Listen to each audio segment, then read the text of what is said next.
তুইসুই ওয়াটারফলের আগের পর্বে আপনারা দেখেছেন আমরা কিভাবে তুইসুই ওয়াটারফলে এসে পৌঁছলাম, আর তারপর কি কি হলো দেখতে থাকুন।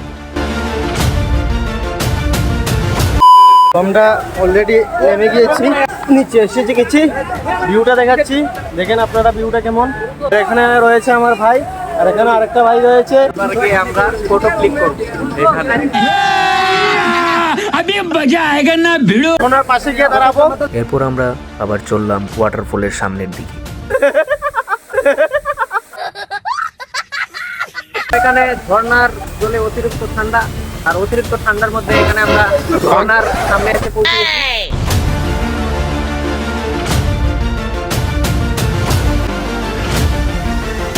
One eternity later. আমি আসতে পারছি বন্ধু, খুব খুব ঠান্ডা বাতাস এখানে, আপনারা দেখতে পাচ্ছেন এখানে আছে ঝর্ণা।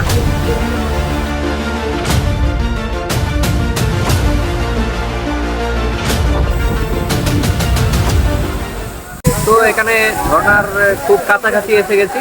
এই হচ্ছে ঝর্ণা, আমাদের তুইসুই ওয়াটারফল।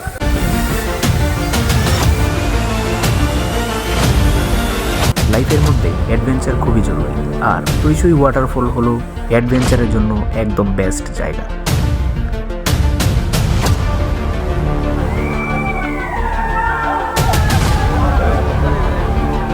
ওয়াটারফল থেকে ফেরার পথে আমরা খুঁজে পেলাম এই কমেডিয়ান বাইক।